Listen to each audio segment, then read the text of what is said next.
Oo, para sa mga mga biktima ko ng mga AJK o mga drug related killings.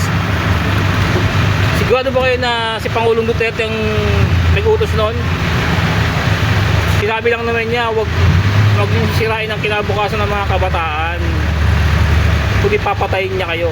Siya na ba ang pumatay doon sa mga sinasabi niyo, siya ba lahat ang may kasalanan? Hindi naman si Pangulo ang nag-utos ng pumatay ng mga inosente. Ang sabi niya, protektahan ang mga kabataan, ang mga inosenteng estudyante, nanay na umaasa sa kanilang anak na makakapagtapos ng pag-aaral ng walang drugs. Gusto lang naman niya ang kapakanan ng bawat mamamayang Pilipino, na maging ligtas ang mga bawat mamamayang Pilipino. Sana patunayan niyo muna bago niyo akusahan ng ating Pangulong si Duterte. Isipin niyo rin yung mga ginawa niya, mga mabubuti. Diba? Saywar lang yan eh. Sinasaywar niyo lang yung ating Pangulo. Kaya pala po siya siyang nag-utos patayin yung mga drug addict. Eh paano naman yung mga biktima ng mga drug addict?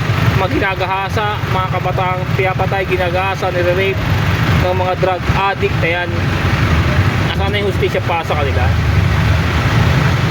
Natural presidente siya, trabaho niya ang ayusin ng ating bansa. Trabaho niya, siya ang pinakapangunahing dapat gumawa ng kaligtasan ng bawat inosenteng mamamayang Pilipino sa ating republika.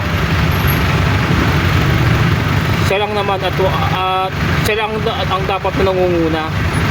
Siya ang pinakautak ng kaayusan sa atin. Pero hindi mangyayari yung kung hindi tayo makikipag-isa sa Pangulo. Hindi matutupad yung gusto niya mangyari. Ang gusto lang niya safety sa lahat. At warning to sa mga, at bigyan ng babala yung mga drug, mga drugista, mga tulonggis, mga pusher na sumisira ng buhay ng mga kabataan. Gusto lang naman ng maayos. Ayusin naman yung buhay nyo. Magtrabaho kayo ng marangal. Huwag sa pagtitinda ng droga. Huwag sa pambubugaw. Nagbigay naman siya ng babait, itigil niya na yung pagbibenta ng droga, paggamit ng droga. Kundi kasisira ng buhay niyo yan. Yun lang naman sinabi ng presidente, kasi sisihin nyo ngayon na siya yung nagpapatay.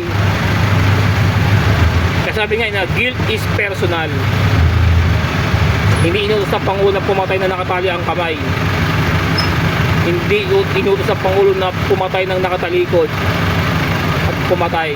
Ang mga gumagawa nun, ayon nga kay Robby Padilla, yung mga bata nila, amo nila ang pumapatay sa kanila, sarili nilang boss, yung mga may hawak sa kanila para hindi sila madawit. Yun yung sa investigasyon ni Robby Padilla.